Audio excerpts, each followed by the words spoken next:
Hallelujah, praise the Lord. आप सबको जय मसीह की। मैं परमेश्वर का धन्यवाद देता हूँ एक बार फिर से कि परमेश्वर ने मौका दिया है कि उसके जीवित वचन के ऊपर हम मनन करें। हालेलुया।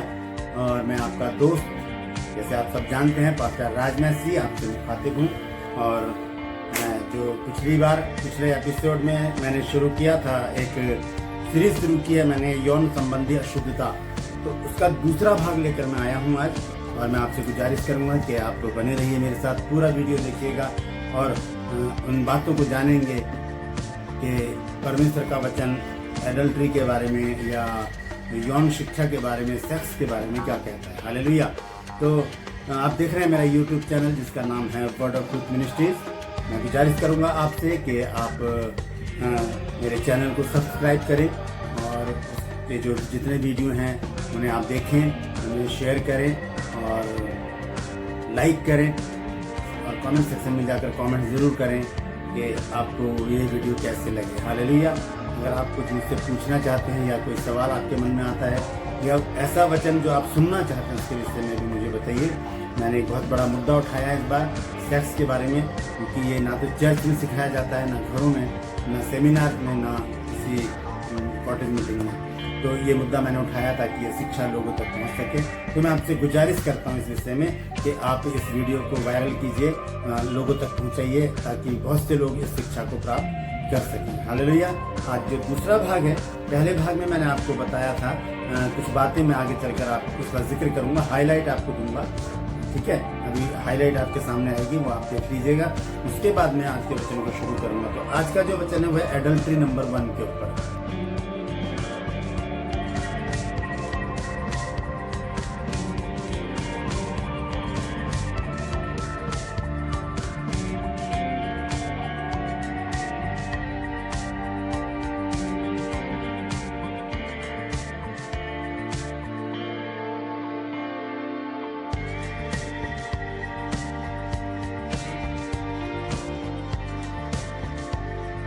फिर एक बहुत अच्छी बात है जो हमें याद रखनी चाहिए दोस्तों, पहला कुरिन्थियों 3 अध्याय उसका 16 और 17 पद, ये मेरी इस श्रृंखला का एक विशेष पद है, विशेष वचन है जिसको लेकर मैं चल रहा हूं। और वहां पर इस प्रकार से लिखा है दोस्तों, क्या तुम नहीं जानते कि तुम्हारी देह पवित्र आत्मा का मंदिर है और परमेश्वर का आत्मा तुम में वास करता है। जो कोई परमेश्वर के मंदिर को नाश करेगा, परमेश्वर उसको नाश करेगा। तो ये बात जानने की जरूरत है दोस्तों कि परमेश्वर पवित्र है और वो अपवित्र जगह में नहीं रहता। और हम जानते हैं प्रेरितों के काम 17 अध्याय और उसके 24 पद में संत पौलुस ने कहा कि जिसने सारी सृष्टि की रचना की है वो सारी सृष्टि का सृजनहार होकर हाथ के बनाए हुए मंदिरों में नहीं रहता। तो कहाँ रहता है वो? मेरे और आपके शरीर में। ये उसका मंदिर है। तो उसका मंदिर क्या व्यभिचार से अपवित्र हो? नहीं दोस्तों, वो पवित्र होना चाहिए। तो आइए आज हम देखेंगे सबसे पहला पॉइंट जो है, 6 पॉइंट मैंने बताए थे आपको पिछले एपिसोड में। 6 पॉइंट वो कौन से थे वो आप जान चुके हैं। उन 6 पॉइंट को मैं एक बार फिर से आपको रिपीट कर देता हूं। वो 6 पॉइंट थे। सबसे पहला पॉइंट था व्यभिचार नंबर 1, विवाहितों का विवाहितों के साथ संबंध। व्यभिचार नंबर 2, विवाहितों का कुंवारों के साथ शारीरिक संबंध। फिर समलैंगिकता का तीसरा पॉइंट है समलैंगिकता, पुरुषों के साथ पुरुषों का, स्त्रियों के साथ स्त्रियों का संबंध। फिर हस्तमैथुन, अपने हाथों के द्वारा अपने शरीर की इच्छाओं को पूरा करना। उसके बाद वेश्यावृत्ति जो होती है, जैसे हम जानते हैं सब कोठे होते हैं, वहां पर स्त्रियां अपने जिस्म को बेचती हैं और पुरुष भी आजकल ऐसा काम करने लगे हैं। पुरुष वेश्या भी होती हैं, उनके विषय में भी मैं आगे चल के आपको बताऊंगा। और छठा पॉइंट है अवैध संबंध, जो चोरी छुपे के संबंध होते हैं, इनके बारे में हम आगे चलकर बात करेंगे। इनकी इंग्लिश भी है, इंग्लिश के नाम भी मैं आपको बता देता हूं। व्यभिचार नंबर 1 वह है एडल्ट्री और वो मैं बता चुका हूं। व्यभिचार नंबर 2 वो है फॉर्निकेशन और तीसरा जो है समलैंगिकता वो है होमोसेक्सुअलिटी। ठीक है। और चौथा है वेश्यावृत्ति यानी कि प्रोस्टिट्यूशन। 5वां पॉइंट है हस्तमैथुन जिसे कहते हैं मास्टरब्यूशन।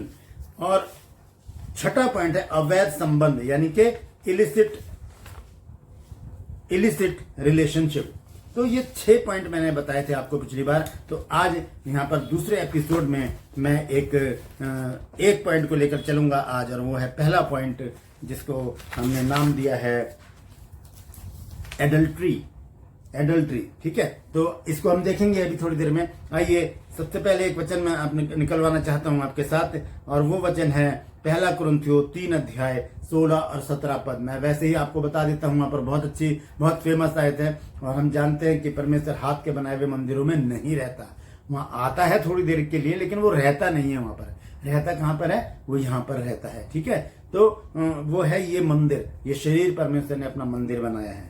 तो ये जो एडल्ट्री है, पहला जो मैंने आपको बताया है, पहला पॉइंट वो है एडल्ट्री। तो मेरे पास 2 चीजें, एक पेंसिल और एक पेन है। तो इसको ये स्त्री है और ये पुरुष है, मैं अपने उदाहरण के लिए इनको यूज कर रहा हूं, क्योंकि समझाने में आसानी होगी, ठीक है। तो आज हम देखेंगे विवाहितों का अन्यत्र विवाहितों के साथ शारीरिक संबंध बनाना, शादीशुदा लोगों के साथ संबंध बनाना। ये स्त्री है, ये पुरुष है, ये पति है, ये पत्नी है, ये पति है, ये दोनों, ये पत्नी किसी और के साथ संबंध बना रही है और पति किसी और के साथ संबंध बना रहा है, उसे कहते हैं एडल्ट्री, यानी कि एक व्यभिचार कहते हैं। और व्यभिचार के बारे में आगे चलकर आपको बताऊंगा, ठीक है। तो मैंने आपको बताया था कि हर एक बात का एक कारण होता है, ठीक है। हर बात का कोई ना कोई कारण होता है, और हर एक बात का, अगर आज हम घर में हैं, अगर लॉकडाउन हुआ है घर में पूरे संसार में, तो इसका एक कारण है, क्योंकि एक वायरस है जो संसार को परेशान किए हुआ है ना। और अगर आज घरों में लोग काम कर रहे हैं तो वो भी, उसका भी एक कारण है। अगर हम मास्क लगाकर घर में चल रहे हैं तो उसका भी एक कारण है। अगर हम हेलमेट पहनकर बाइक चला रहे हैं, स्कूटी चला रहे हैं, तो उसका भी एक कारण है। हर एक बात का एक कारण होता है। और ये जो विवाहितों का दूसरे विवाहितों के साथ शारीरिक संबंध बनाना, उनका संभोग करना, उसका भी एक कारण है, ठीक है। लेकिन वो एक कारण नहीं, कई कारण है, लेकिन उसमें से 10 कारण मैंने चुने हैं, वो मैं जल्दी से आपको बताता हूं, ध्यान से सुनिएगा क्या है। सबसे पहला कारण है, कुछ बात ना होने पर भी अपनी पत्नी या अपने पति के ऊपर शक करना। कुछ बात ना होने पर भी अपनी पत्नी और अपने पति के ऊपर क्या करना? शक करना, कि तुम उससे क्यों बात कर रहे थे, वो औरत अच्छी नहीं है, बड़ी हंस के बात करती है आपसे। और ऐसे पति भी कहते तो उनसे क्यों बात कर रही थी, वो आदमी अच्छा नहीं है। इस तरह से क्या होता है, एक शक पैदा हो जाता है, और वो शक बढ़ते बढ़ते बढ़ते क्या करता है, पति पत्नी के मन में मनमुटाव लेकर आता है, और फिर दोनों अलग अलग अपने इच्छाओं को पूरा करने के लिए फिर वो जगह ढूंढते हैं, ठीक है। तो ये पहला पॉइंट है। दूसरा पॉइंट है शारीरिक हक पूरा ना करना, शारीरिक हक पूरा ना करना। देखिए, बाइबल में एक बात लिखी है, मैं आपको बता दूं, 1 कुरिन्थियों 7 अध्याय और उसके पहले पद से मैं पढ़ूंगा। मां देखिए क्या लिखा है, हालेलुया। 1 कुरिन्थियों और उसका 7 अध्याय और उसके पहले पद से मैं पढ़ रहा हूं, ध्यान से सुनिए क्या लिखा है यहाँ पर पति पत्नी के विषय में बहुत सारी बातें हैं। उन बातों के विषय में जो तुमने लिखी, ये अच्छा है कि पुरुष स्त्री को ना छुए, परंतु व्यभिचार के डर से हर एक पुरुष की पत्नी और हर एक स्त्री का पति हो। ये संबंध है, ये एक विधि है परमेश्वर की ओर से, ताकि जब पति पत्नी हो तो किसी और से उनके अपनी शरीर की इच्छा पूरी करने के लिए वो व्यभिचार ना करें। आगे कहते हैं संत पौलुस के, पत्नी को अपनी देह पर अधिकार नहीं पर पति का अधिकार है, वैसे ही पति को भी अपनी देह पर अधिकार नहीं परंतु पत्नी को, ठीक है। और आगे लिखा है, तुम एक दूसरे से अलग ना रहो, परंतु केवल कुछ समय तक आपस में सम्मति से कि प्रार्थना के लिए अवकाश मिले और एक साथ रहो। ऐसा ना हो कि तुम्हारे असंयम के कारण शैतान तुमको परखे। असंयम कब आ जाता है? जब स्त्री पुरुष के हक को पूरा नहीं करती, और जब पुरुष स्त्री के हक को पूरा नहीं करता, तब वहां असंयम आ जाता है, और स्त्री क्या करती है? अन्यत्र जाकर अपने शरीर की इच्छा को पूरा करने की कोशिश करती है, और पुरुष अन्यत्र जाकर, दूसरी जगहों में जाकर अपनी शरीर की इच्छा को पूरा करते हैं। तो यहाँ पर बहुत जरूरी है इस बात को जानना कि एक दूसरे पति पत्नी एक दूसरे के शारीरिक हक को पूरा करें। ये बाइबल कहती है, मैं नहीं कह रहा, बाइबल में अभी मैंने पढ़कर बताया है कि स्त्री को अपने शरीर पर हक नहीं है और पुरुष को अपने शरीर पर हक नहीं है, दोनों को एक दूसरे के ऊपर हक है। हालेलुया। तीसरा पॉइंट है, दूसरों के सामने एक दूसरे को नीचा दिखाना। दूसरों के सामने एक दूसरे को नीचा दिखाना, पति पत्नी की बेइज्जती करे दोस्तों के सामने, परिवार वालों के सामने, मायके वालों के सामने, और ऐसी पत्नी भी पति की बेइज्जती करे उसके घर वालों के सामने, अपने घर वालों के सामने, उसके दोस्तों के सामने। तो ऐसे क्या आता है, मन में गिल्टी आ जाती है, और फिर स्त्री या पुरुष का मन कहता है कि ये अच्छा नहीं हो रहा, क्यों ना मैं अलग ही हो जाऊं। तो ऐसी बातें मन में आती हैं। फिर ऐसा क्या होता है कि कोई हमदर्द मिल जाता है बाहर, और फिर वो हमदर्द जो होता है वो बहुत भयानक खतरनाक हो जाता है, और फिर वो यूज करता है स्त्री को और पुरुष को। हालेलुया। तो चौथा पॉइंट देखेंगे, घमंड। हर प्रकार का घमंड। अगर स्त्री में घमंड, अगर स्त्री ज्यादा पैसा कमा रही है, ज्यादा खूबसूरत है, ज्यादा पैसे वाले घर से आई है, तो एक घमंड आएगा, वो उसको नीचा दिखाने की कोशिश करेगी। इसी तरह से पुरुष के साथ भी बहुत सारे घमंड होते हैं। ये विषय अलग है घमंड का, किसी दिन मैं इसके पर भी एक वीडियो बनाऊंगा। तो घमंड के कारण भी एक दूसरे को नीचा दिखाते हैं, और इससे क्या होता है कि फ्रिक्शन आ जाता है, दूरी हो जाती है आपस में, और फिर क्या होता है एक दूसरे से अलग होकर पति पत्नी जो होते हैं एक दूसरे से अलग होकर दूसरी जगह अपने शरीर के सुख को ढूंढते हैं। ठीक है, तो आइए पांचवा पॉइंट देखेंगे, प्रतिदिन के झगड़े। प्रतिदिन के जो छोटे मोटे झगड़े होते हैं उसके कारण क्या हो जाता है कि मन मुटाव अंदर बढ़ता चला जाता है, बूंद बूंद से घड़ा भरता है। छोटे छोटे झगड़े जब होते चले जाते हैं तो उससे क्या होता है, पति पत्नी आपस में एक दूसरे से अलग हो जाते हैं। यार ये सुनना है नहीं इन्होंने, तो क्या करना इनके साथ रह के। तब क्या होता है, पत्नी अपने दुख को किसी और ऑफिस में या कहीं पर जाकर जब वो रोएगी तो जो कोई सहानुभूति करने वाला होगा वो उसका फायदा उठाएगा। हालेलुया। इस तरह से पति भी अगर किसी स्त्री के सामने जाकर रोएगा, मेरी पत्नी ने ये कर दिया वो कर दिया, तो इस तरह की बातें बन जाती हैं। ऐसी सिचुएशन कौन बनाता है? शैतान बनाता है। जैसे मैं पिछले एपिसोड में आपको बता चुका हूं कि परमेश्वर हमें बुलाता खींचता नहीं है कि मेरे पास हो, नहीं। परमेश्वर हमें बुलाता है, लेकिन शैतान क्या करता है, वो हमें खींचता है हमारे मनों में ऐसी बातें डालकर। तो ये घमंड जो है ये चौथा कारण, झगड़े जो है ये पांचवा कारण है। छठा कारण है मनपसंद जीवन साथी ना मिलना, कि मेरी तो इच्छा ही नहीं थी कि ऐसी स्त्री मेरे घर में आती, ऐसा पति मुझे मिलता। इन बातों से क्या होता है, मनमुटाव बढ़ते हैं, और फिर क्या होता है, पति पत्नी अलग जाकर अपने शरीर के सुख के लिए लोगों को ढूंढते हैं। सातवां पॉइंट है, किसी अन्य की सुंदरता, अदाएं व रहन सहन पसंद आ जाना। किसी दूसरे पत्नी से ज्यादा किसी दूसरी स्त्री की खूबसूरती पर मोहित हो जाना, उसकी अदाएं अच्छी लगना, उसका रहन सहन अच्छा लगना, या हो सकता है उसके पैसा अच्छा लग जाना, या कुछ भी, एनिमल कुछ भी हो सकता है ना। तो यहाँ पर दोनों के प्रति मैं बता रहा हूँ, पत्नी और पति दोनों के प्रति मैं बता रहा हूँ, इसलिए मैं एक ही बारे में बोलूंगा।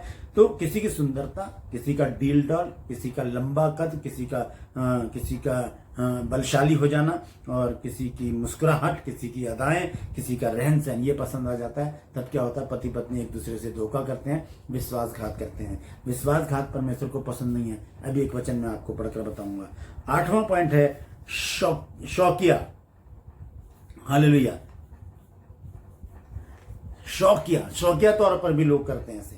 कैसे कि पति पत्नी, बहुत से परिवार क्या करते हैं, पति पत्नी क्या करते हैं, एक दूसरे से समझौता कर लेते हैं कि तुम अपनी जिंदगी जियो, मैं अपनी जिंदगी जीऊंगा, और उसमें शौकिया तौर पर क्या करते हैं, दूसरों के साथ अपने शारीरिक संबंध बनाकर अपनी खुशी को मनाते, अपने शरीर की इच्छाओं को पूरा करते हैं। साथ में इसलिए रहते हैं ताकि समाज में बुराई ना हो, घर की बेइज्जती ना हो, घर वाले दुखी ना हो। ठीक है, तो 9वां पॉइंट है दूसरों की देखा देखी।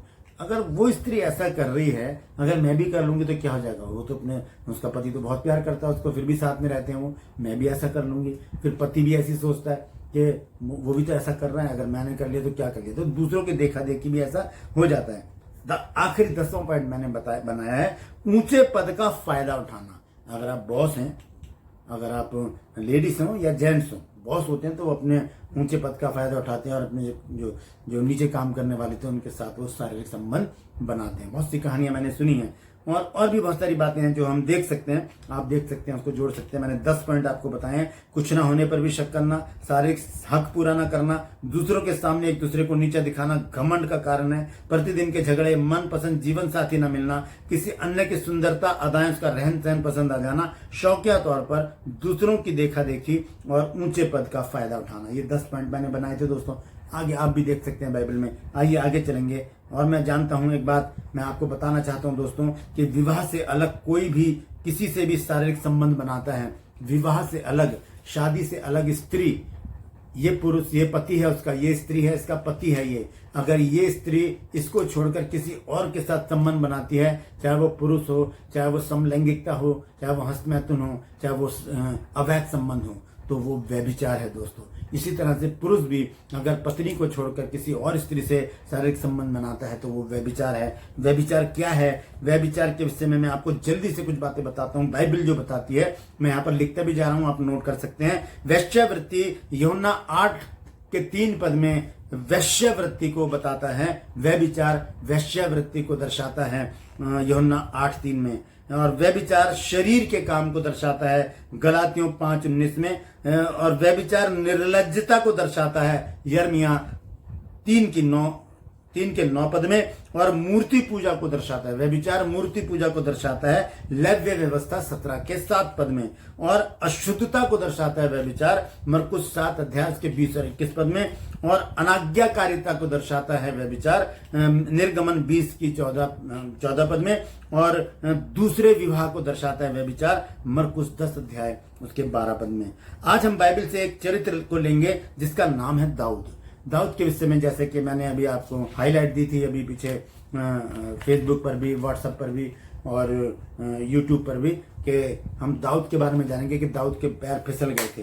तो प्रेरितों के काम 13 अध्याय और उसके 22 पद को सबसे पहले मैं पढ़कर आपको बताऊंगा वहां पर क्या लिखा है। प्रेरितों के काम 13 अध्याय और उसका 22 पद। हालेलुया। यहाँ पर इस प्रकार से लिखा है दोस्तों कि फिर उसे अलग करके दाऊद को उनका राजा बनाया, जिसके विषय में उसने गवाही दी कि मुझे एक मनुष्य यिशै का पुत्र दाऊद मेरे मन के अनुसार मिल गया है, वही मेरी सारी इच्छा पूरे करेगा। तो परमेश्वर को कौन मिल गया? दाऊद मिल गया मन के अनुसार। और परमेश्वर उसके ऊपर इतना विश्वास करता है कि ये मेरी इच्छा को पूरा करेगा। हालेलुया। तो परमेश्वर ने 14 वर्ष की आयु में और 8 भाइयों में से सबसे छोटे भाई को चुना। उसको मन का सा मिल गया था और परमेश्वर ने शमूएल के द्वारा उसका अभिषेक करवाया और उसका नाम था दाऊद। दाऊद जो था वो परमेश्वर का चुना हुआ व्यक्ति था। परमेश्वर ने उसको 8 भाइयों में से चुना था और उसके अंदर कुछ विशेषताएं थी दोस्तों। वो विशेषताएं कुछ लोग भी जानते थे और परमेश्वर भी जानता था। वो विशेषताएं क्या थी हम देख सकते हैं। पहला शमूएल 16 अध्याय और उसके 17 और 18 पद में क्या लिखा है मैं आपको बता देता हूं। यहाँ पर शाऊल ने अपने कर्मचारियों से कहा, अच्छा एक उत्तम बजवैया देखो और उसे मेरे पास लाओ। अब देखिए 18 पद में उसकी 5 विशेषताएं लिखी हैं दाऊद की। तब एक जवान ने उत्तर देकर कहा, सुन, मैंने बैतलहमी यिशै के एक पुत्र को देखा जो वीणा बजाना जानता है और वह वीर योद्धा है और बात करने में बुद्धिमान और रूपवान भी है और यहोवा के साथ रहता है। ये 5 विशेषताएं मैं यहाँ पे लिख रहा हूँ दोस्तों, आप उसे नोट कर लीजिए। दाऊद की 5 विशेषताएं क्या है? पहली विशेषता क्या है? वीणा वादक है वो। दूसरी विशेषता क्या है? वो वीर योद्धा है। तीसरी विशेषता क्या है? कि वो बुद्धिमान है। चौथी विशेषता क्या है? कि वो रूपवान है, बहुत खूबसूरत है। और 5वीं विशेषता है कि परमेश्वर उसके साथ रहता है। हालेलुया। परमेश्वर उसके साथ रहता है। तो ये 5 विशेषताएं धारण किए हुए था दाऊद और परमेश्वर ने उसके साथ रहकर उसको बढ़ाया, उसको चुना और कहा कि ये मेरे मन का से व्यक्ति मिल गया है। इसका परिणाम ये निकला कि परमेश्वर यानी कि खुदा की सोबत में, परमेश्वर की संगति में दाऊद ने गोलियत जैसे एक दैत्याकार व्यक्ति को एक पत्थर से मार गिराया। ये सारी कहानी बताने की जरूरत नहीं है मुझे, आप सब जानते हैं। बस मैं इसको एक रूपरेखा बना रहा हूं ताकि मैं सही पॉइंट पर पहुंच सकूं। तो यहाँ पर क्या हो गया, एक दैत्याकार व्यक्ति था जिसका नाम था गोलियत, उसको मार गिराया। लेकिन उसको मार गिराने के लिए राजा शाऊल ने एक आज्ञा निकाली थी कि जो कोई भी गोलियत को मार देगा, जो कोई, ध्यान से सुनिएगा, बहुत पॉइंट वाली बात बता रहा हूं मैं, कि जो कोई भी गोलियत को मार देगा उसको मैं क्या दूंगा, उसको बहुत धन मिलेगा और राजा अपनी लड़की से उसकी शादी करेगा और उसको इजराइल में क्या कर देगा, मुक्त कर देगा, आजादी से वो रह सकेगा। हालेलुया। और राजा अपनी एक लड़की की शादी उससे करेगा और उसे इजराइल में क्या कर देगा, आजाद कर देगा। जब गोलियत को मार के दाऊद लौट रहा, ध्यान से सुनिए क्या बात हो गई वहां पर। जब दाऊद गोलियत को मारकर लौट रहा था तो वहां पर कुछ स्त्रियां गाना गा रही थी कि शाऊल ने तो हजारों को मारा लेकिन दाऊद ने लाखों को मारा। ये बात शाऊल को चुभ गई और तभी से जो शाऊल है वो दाऊद से नफरत करने लगा। लेकिन वो अपनी वाचा से बंधा हुआ था, उसने कहा था कि जो गोलियत को मार देगा मैं अपनी बेटी की उससे शादी कर लूंगा। लेकिन उसने बड़ी चालाकी से उसने क्या सोच लिया कि मैं दाऊद को अब लड़ाइयों में फंसा दूंगा ताकि ये लड़ाइयों में मर जाए और मैं उस वाचा से बच जाऊं। और उसने क्या किया, उसको लड़ाइयों में भेजना शुरू कर दिया। बहुत सारी लंबी कहानी है, मैं वो नहीं बताऊंगा। तब क्या हुआ, उसकी एक बड़ी बेटी थी जिसका नाम था मेरब। उसने क्या किया, उसकी शादी मेरब की शादी किसी और से कर दी, लेकिन उसकी छोटी बेटी थी जिसका नाम था मीकल, वो दाऊद से प्रेम करने लगी। और उसके बाद क्या हुआ, दाऊद, पहला शमूएल 18 अध्याय और उसके 27 पद में दाऊद और मीकल की शादी हो गई। मैं इसलिए बता रहा हूं दोस्तों, अगर मैं सीधा ही पॉइंट पे पहुंच जाता तो ये बताना रह जाता कि दाऊद ने शादी की भी थी या नहीं की थी। वो शादीशुदा था दोस्तों, जब बत्शेबा के पास हो गया, शादीशुदा था। उसकी शादी किससे हुई थी? मीकल से। आइए देखते हैं कहां लिखा है ये, पहला शमूएल 18 अध्याय और उसका 27 पद। यहां इस प्रकार से लिखा है दोस्तों, तब दाऊद अपने जनों को संग लेकर चला और पलिश्तियों के 200 पुरुषों को मारा। तब दाऊद उनकी खिलड़ियों को ले आया और वे राजा को गिन गिन कर दी, इसलिए कि वह राजा का दामाद हो जाए। और शाऊल ने अपनी बेटी मीकल को उसे ब्याह दिया। मीकल से क्या हो गया? दाऊद का विवाह हो गया, उसकी शादी हो गई। हालेलुया। अब दाऊद शादीशुदा हो चुका था।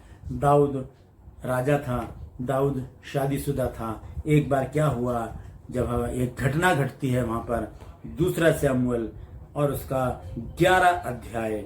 देखिए हुआ क्या वहां पर। जिस समय राजा लोग, पहले पद से मैं पढ़ रहा हूं दोस्तों, ध्यान से सुनिए। जिस समय राजा लोग युद्ध करने के लिए निकला करते हैं, उस समय अर्थात वर्ष के आरंभ में दाऊद ने योआब को और उसके संग अपने सेवकों और समस्त इजरायलियों को भेजा और उन्होंने अम्मोनियों को नाश किया और रब्बा नगर को घेर लिया। परंतु दाऊद जो है वो यरूशलेम में रह गया दोस्तों। हालेलुया। ये गलती की दाऊद ने। अगर वो युद्ध में चला जाता तो ये गुनाह, ये पाप, ये व्यभिचार उससे ना होता। वो तो पहले से ही शादीशुदा था, लेकिन वो एक ऐसे व्यभिचार में पड़ गया जिसके लिए उसे रोना पड़ा, उसे पश्चाताप करना पड़ा, उसे घुटनों पर आना पड़ा। हालेलुया। हुआ क्या कि उसने किस किस को भेज दिया वहां पर? योआब को, इजरायलियों को, सारे सेवकों को भेज दिया कि जाओ तुम लड़ो। और वो अकेला कहां रह गया? यरूशलेम में रह गया। और क्या हो गया? शैतान ने वहां पर उसको परखा। इसके विषय में एक मेरे पास मैंने एक वचन भी तैयार किया था कि दाऊद को युद्ध क्षेत्र में होना चाहिए था, लेकिन वो वहां नहीं था, वो घर पर था। ऐसे ही अगर हम चर्च में नहीं है तो हम कहां पर हैं? हम चर्च में नहीं है तो हम बाहर हैं। अगर चर्च के बाहर हैं, कहीं घर पर हैं, तो वहां पर शैतान हमें अपने कब्जे में ले लेगा और हमें यूज करेगा, जैसे उसने दाऊद को भी नहीं छोड़ा दोस्तों। ठीक है। तो यहाँ पर एक दिन दाऊद को युद्ध में जाना था, पर वह नहीं गया। शाम को वो महल की छत पर टहल रहा था। शाम को वो महल की छत पर टहल रहा था, तब उसे बत्शेबा नहाती हुई दिखाई दी। एक स्त्री है जो बहुत खूबसूरत थी, वहां पर लिखा है, मैं पढ़कर आपको बता देता हूं। दूसरे पद में, सांझ को दाऊद पलंग पर से उठकर राजभवन की छत पर टहल रहा था और छत पर से उसको एक स्त्री जो अति सुंदर थी नहाती हुई दिखाई दी। बहुत खूबसूरत थी बत्शेबा, वो उसे नहाती भी दिखाई दी। इसको? दाऊद को। कोई कपड़े पहन के तो नहाता नहीं है दोस्तों, वो नग्न अवस्था में थी। और जब उसने उसको नग्न अवस्था में देखा तो सीधा शैतान ने उसके मन में व्यभिचार डाल दिया। हालेलुया। उसने सोचा मैं तो राजा हूं, मैं कुछ भी कर सकता हूं, मुझे कोई क्या रोकेगा, मैं तो राजा हूं। और वहां पर हम देखते हैं कि जो तब शैतान ने उसके मन में व्यभिचार डाल दिया। शैतान ने दाऊद के मन में व्यभिचार डाल दिया। हम देखते हैं कैसे शैतान काम करता है। प्रेरितों के काम 5 अध्याय और उसके 3 पद को अगर हम पढ़ें तो वहां पर हननिया शफीरा 2 पति पत्नी हैं जो अपनी भूमि बेचते हैं और आधा पैसा अपने पास रख लेते हैं और आधा पैसा पतरस के कदमों में लाकर रखते हैं। तो पतरस कहता है 3 पद में, पतरस ने कहा, हे हननिया, शैतान ने तेरे मन में यह बात क्यों डाली है कि तू पवित्र आत्मा से झूठ बोले और भूमि के दाम में से कुछ रख छोड़े? क्योंकि शैतान दोस्तों मन में ही डालता है, वो मन से खेलता है। हमारे ये मन है और ये हृदय है। ठीक है।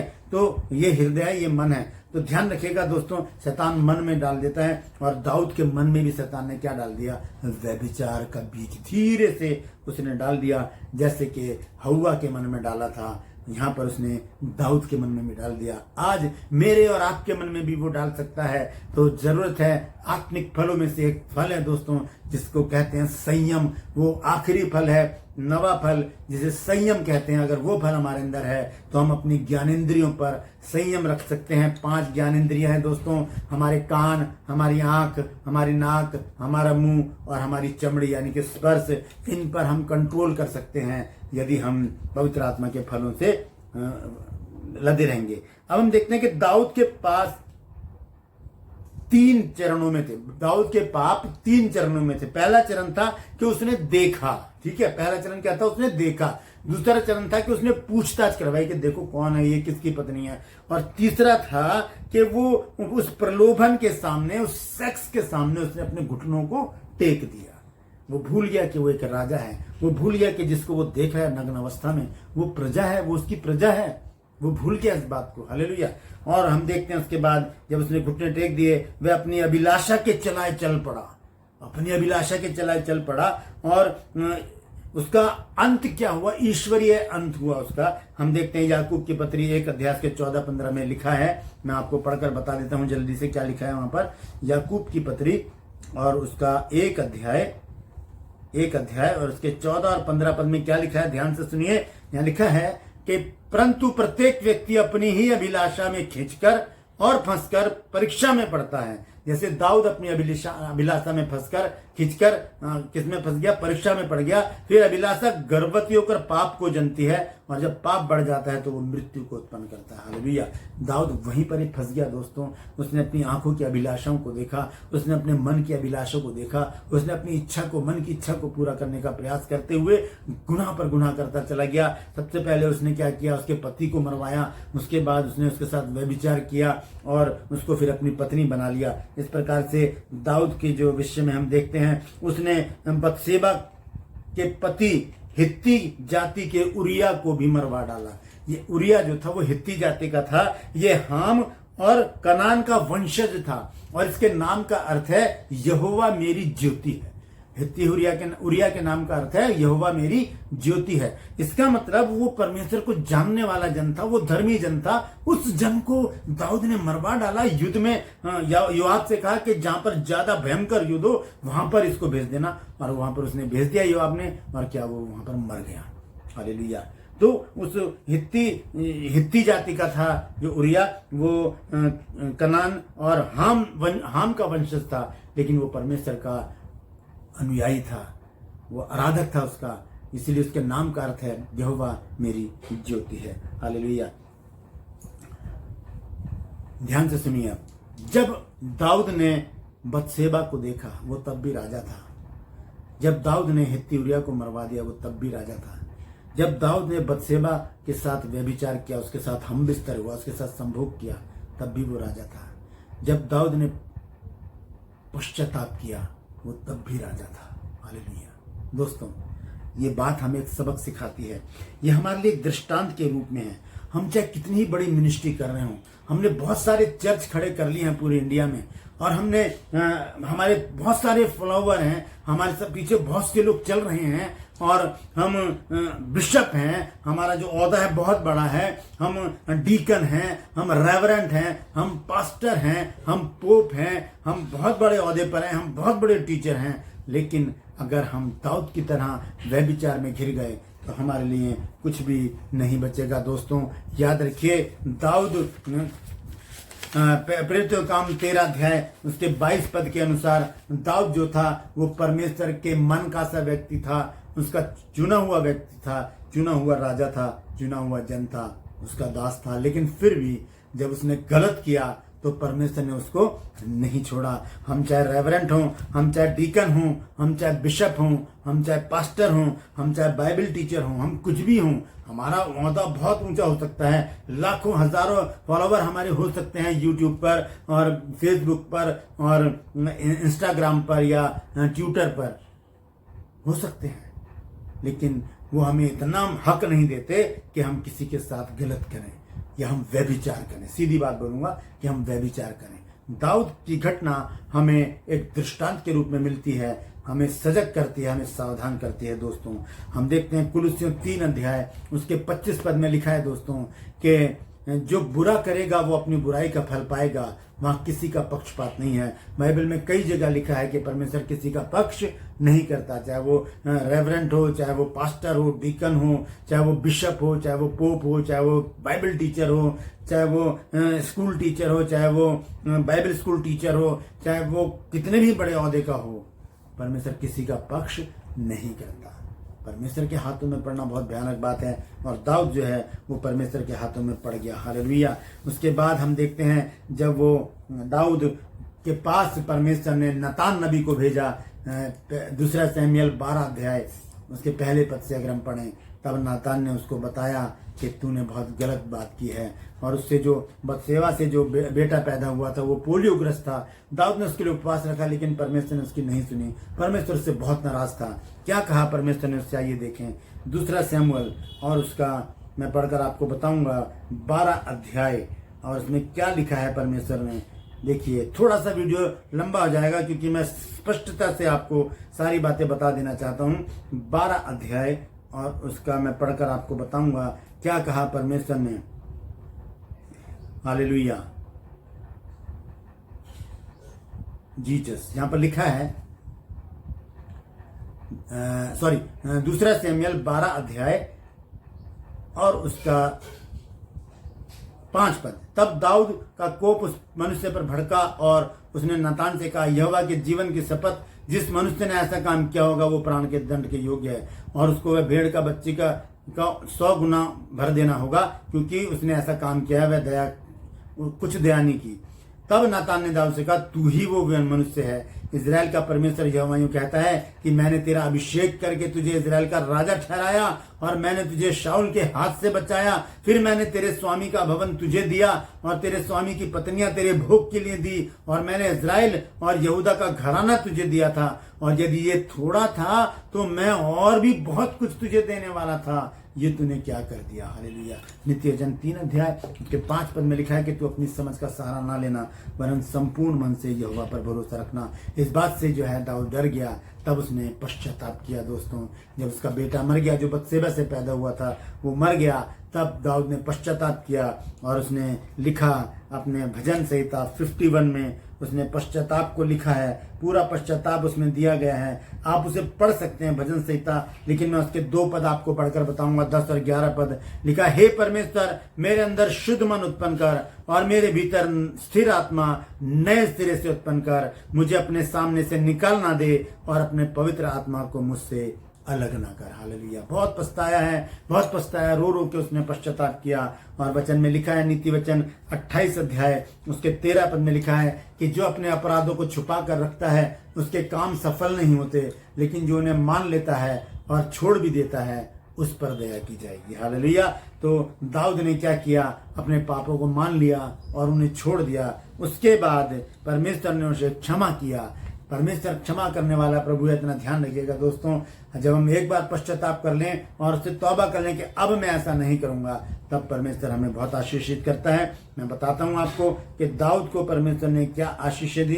इस बार आप देख लीजिए पहला इतिहास और उसका 29 अध्याय और उसके 26, 27 और 28 पद में क्या लिखा है। इस प्रकार यिशै के पुत्र दाऊद ने सारे इजराइल के ऊपर राज्य किया, और उसके इजराइल पर राज्य करने का समय 40 वर्ष का था। उसने 7 वर्ष तो हेब्रोन में और 33 वर्ष यरूशलेम में राज्य किया, और वह पूरे बुढ़ापे की अवस्था में दीर्घायु होकर और धन और वैभव और मनमाना भोग कर मर गया, और उसका पुत्र सुलेमान उसके स्थान पर राजा बना। सब कुछ दिया परमेश्वर ने उसको बश करते। आज हम भी पश्चाताप करें। अगर हम गलत निकल चुके हैं, अगर हमने एडल्ट्री हमारे जीवन में आ गई है, अगर व्यभिचार हमारे जीवन में आ गया है, तो हम इस कहानी से सबक लें। दाऊद ने पश्चाताप किया, तभी तो परमेश्वर ने उसको क्षमा किया। हालेलुया। हम देखते हैं पहला कुरिन्थियों 3 अध्याय 16 और 17 पद को मैं दोबारा से याद करना चाहता हूँ दोस्तों। वहां लिखा है, क्या तुम नहीं जानते कि तुम्हारी देह पवित्र आत्मा का मंदिर है। हालेलुया। वचन में लिखा है पहला कुरिन्थियों 6 अध्याय में कि जो कोई व्यभिचार करता है वो अपनी देह के द्वारा करता है, और ये देह जो है ये परमेश्वर का मंदिर है दोस्तों। इसको हमने पवित्र रखना है। हालेलुया। आइए एक छोटा सा वचन और मैं आपको पढ़कर बता देता हूं, उसके बाद मैं समाप्त करूंगा। नीति वचन 5 अध्याय, नीति वचन 5 अध्याय, क्योंकि ये समझाना बहुत जरूरी है। 5 अध्याय और मैं उसके पढ़ूंगा 15 पद से। यहां पर इस प्रकार से लिखा है दोस्तों, तू अपने ही कुंड का पानी और अपने ही कुएं के सोते का जल पिया कर। अब मैंने पहले क्या पढ़वाया था आपसे नीति वचन 9 की 17 पद में कि चोरी का पानी कैसा होता है, मीठा लगता है। यानी कि दूसरे की पत्नी अच्छी लगेगी, दूसरे का पति अच्छा लगेगा, उसके साथ संभोग करने का मन करेगा, उसके साथ घूमने का मन करेगा, उसके साथ रहने का मन करेगा। ये गलत है, क्योंकि वचन इसे व्यभिचार कहता है दोस्तों। तो यहाँ पर लिखा है कि तू अपने ही कुंड का पानी और अपने ही कुएं के सोते का जल पिया कर। क्या तेरे सोतों का पानी सड़क में और तेरे जल की धारा चौकों में बहने पाए। तू तो किसी और स्त्री के साथ लगाए और तेरी स्त्री किसी और के साथ व्यभिचार करे, तो क्या ऐसा हो? यहाँ पर यही लिखा है, क्या तेरे सोतों का पानी सड़क में और तेरे जल की धारा चौकों में बहने पाए। 17 पद में लिखा है, ये केवल तेरे ही लिए रहे और तेरे संग औरों को ना मिले। तेरी पत्नी सिर्फ तेरे ही लिए है, तेरा पति सिर्फ तेरे ही लिए है, दूसरे का पति दूसरों के लिए है, दूसरे की पत्नी दूसरे के लिए है, वो हमारे लिए नहीं है। और 19 पद में लिखा है, 18 पद में, तेरा सोता धन्य रहे, अपनी जवानी की पत्नी के साथ आनंदित रहे, प्रिय हरिणी व सुंदर सांभरणी के समान उसके स्तन सर्वदा तुझे संतुष्ट रखें और उसी का प्रेम नित्य तुझे आकर्षित करता रहे। ध्यान से सुनिएगा दोस्तों, प्रिय हरिणी और सुंदर सांभरणी के समान उसके स्तन सर्वदा तुझे संतुष्ट करते रहें। ये बात शैतान जब सुन लेता है तब क्या करता है, हमें हमारे मन में दूसरी बातें डाल देता है कि नहीं ये मेरे लायक नहीं है, मैं बहुत दिन हो गए इसके साथ रहते हुए, नहीं मुझे कुछ नया चाहिए। इस प्रकार से शैतान क्या करता है, मन में गलत बातें डालकर घर के घर बिगाड़ देता है। पत्नी अलग पुरुष के साथ जीवन बिताती है बिना विवाह किए और पति अलग किसी स्त्री के साथ अपने जीवन को निर्वाह करते बिना विवाह किए, जो कि पाप है, जो एडल्ट्री है, जो व्यभिचार है दोस्तों। हालेलुया। मैंने आपको एक वचन पढ़ने के लिए बताया था विश्वासघात के बारे में, आइए उसको देखते हैं। मलाकी 2 अध्याय और उसका 14 पद। यहाँ पर इस प्रकार से लिखा है दोस्तों, इसलिए क्योंकि यहोवा तेरे और तेरी उस जवानी की संगनी और ब्याही हुई स्त्री के बीच साक्षी हुआ था, जिसका तूने विश्वासघात किया है। क्या उसने एक ही को नहीं बनाया, जबकि और आत्माएं उसके पास थीं? और एक ही को क्यों बनाया? इसलिए कि वह परमेश्वर के योग्य संतान चाहता है। इसलिए तुम अपनी आत्मा के विषय में चौकस रहो और तुम में से कोई अपनी जवानी की स्त्री के साथ विश्वासघात ना करे, या अपने पति के साथ विश्वासघात ना करें, अपनी पत्नी के साथ विश्वासघात ना करें। जैसे दाऊद ने किया, परमेश्वर ने उससे नाराज होकर उसको बहुत डांटा, उसे ताड़ना दी और उसे सावधान किया। तब दाऊद ने पश्चाताप किया और परमेश्वर ने उसको क्षमा किया। दोस्तों ये हमारे लिए सबक है। ये वो सेक्स है दोस्तों जो हमें कलंकित करता है, जो हमें व्यभिचारी बना देता है, जो हमें पापी बना देता है। व्यभिचार जो है वो पाप है दोस्तों। अगर हम शादीशुदा होने के बावजूद भी किसी और स्त्री के साथ संबंध बना रहे हैं, हम शादीशुदा होने के बावजूद भी किसी और पुरुष के साथ संबंध बना रहे हैं, तो वो व्यभिचार है, वो एडल्ट्री है दोस्तों। और वो परमेश्वर की दृष्टि में और वचन की दृष्टि में वो पाप है। हालेलुया। और पाप का फल क्या है? मृत्यु है दोस्तों, वो आत्मिक मृत्यु। हम चलेंगे फिरेंगे लेकिन हमारे अंदर आत्मा नहीं होगी। तो ये बहुत जरूरी है दोस्तों, इस बात को याद रखिएगा हमेशा कि पहला कुरिन्थियों 3 अध्याय 16 और 17 पद में लिखा है, क्या तुम नहीं जानते कि तुम्हारी देह पवित्र आत्मा का मंदिर है? आइए उसको पढ़कर मैं समाप्त करूंगा। क्या लिखा है वहां पर? पहला कुरिन्थियों 3 अध्याय और उसका मैं पढ़ूंगा 16 और 17 पद। पहला कुरिन्थियों और उसका 3 अध्याय उसका 16 और 17 पद। यहाँ इस प्रकार से लिखा है, क्या तुम नहीं जानते कि तुम्हारी देह परमेश्वर का मंदिर है?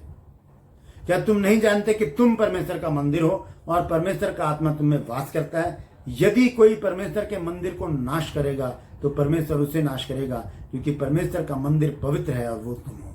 ध्यान से सुनिए 17 पद। यदि कोई परमेश्वर के मंदिर को नाश करेगा, ये कोई पड़ोसी आकर नाश नहीं करेंगे, शैतान आकर नाश नहीं करेगा, दोस्त आकर नाश नहीं करेंगे, रिश्तेदार आकर नाश नहीं करेंगे। हम स्वयं इस मंदिर को नाश करते हैं, व्यभिचार के द्वारा इसे अशुद्ध कर देते हैं।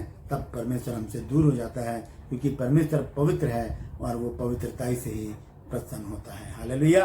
तो परमेश्वर इन वचनों के द्वारा हम सबको आशीषित करें। दोस्तों अगर आज आपने कुछ सीखा है, आपको आज का वचन अच्छा लिखा है, तो अभी कमेंट सेक्शन में जाइए और लिखिए, मुझे बताइए। अगर कुछ कमी रह गई है तो वो भी बताइए, ताकि अगले एपिसोड में मैं उसे बताकर उसे पूरा कर सकूं। और अगर आपको अच्छा लगा है, आपको कुछ समझ में आया, तो ज़रूर लिखिएगा। मेरे चैनल को सब्सक्राइब कीजिए और मेरी वीडियोस को लाइक कीजिए, शेयर कीजिए और ये वचन वायरल कीजिए। बहुत से लोगों को बताइए, ताकि इस एडल्ट्री के बारे में लोगों की आंखें खुलें और वो जान सके। अगर कोई ऐसी अवस्था में है, ऐसी परिस्थिति में है आज की डेट में, तो वो सजग हो जाए और इन बातों से बच जाए। हालेलुया। क्योंकि प्रभु यीशु मसीह का आगमन बहुत निकट है दोस्तों, हमें उसकी तैयारी करनी है। तो व्यभिचारी कहाँ रहेंगे व्यभिचारी? आइए अंत में पढ़ेंगे उसको। प्रकाशित वाक्य 21 अध्याय, हालेलुया, प्रकाशित वाक्य और उसका 21 अध्याय 8 पद। पर डरपोकों, अविश्वासियों, घिनौनों, हत्यारों और व्यभिचारियों और टोनों और मूर्ति पूजकों और सब झूठों का भाग उस झील में मिलेगा जो आग और गंधक से जलती रहती है। ये दूसरी मृत्यु है, हालेलुया। और 7 पद में लिखा, जो जय पाए, व्यभिचार के ऊपर जो जय पाए वही इन वस्तुओं का वारिस होगा और मैं उसका परमेश्वर होऊंगा और वो मेरा पुत्र होगा। तो हमें जय पाना है दोस्तों व्यभिचार के ऊपर और परमेश्वर की संगति में बने रहना है। परमेश्वर आप सबको आशीषित करे। परमेश्वर आप सबको अपनी महिमा के लिए, अपने नाम के लिए इस्तेमाल करे। परमेश्वर आपको अपने आगमन के लिए तैयार करे। फिर से मिलेंगे अगले एपिसोड में तीसरे भाग के साथ। मैं आपका दोस्त व्यभिचार के विषय में जो आपको सिखा रहा हूँ, सेक्स के बारे में जो आपको मैं बता रहा हूँ, जिसका जो शीर्षक है यौन संबंधी अशुद्धता, उसका तीसरा भाग लेकर मैं जल्द ही आपके पास आऊंगा। तो इंतजार कीजिए। उससे पहले इस वीडियो को पूरा देखिए। परमेश्वर हर समय हर पल आपके साथ रहे। हालेलुया।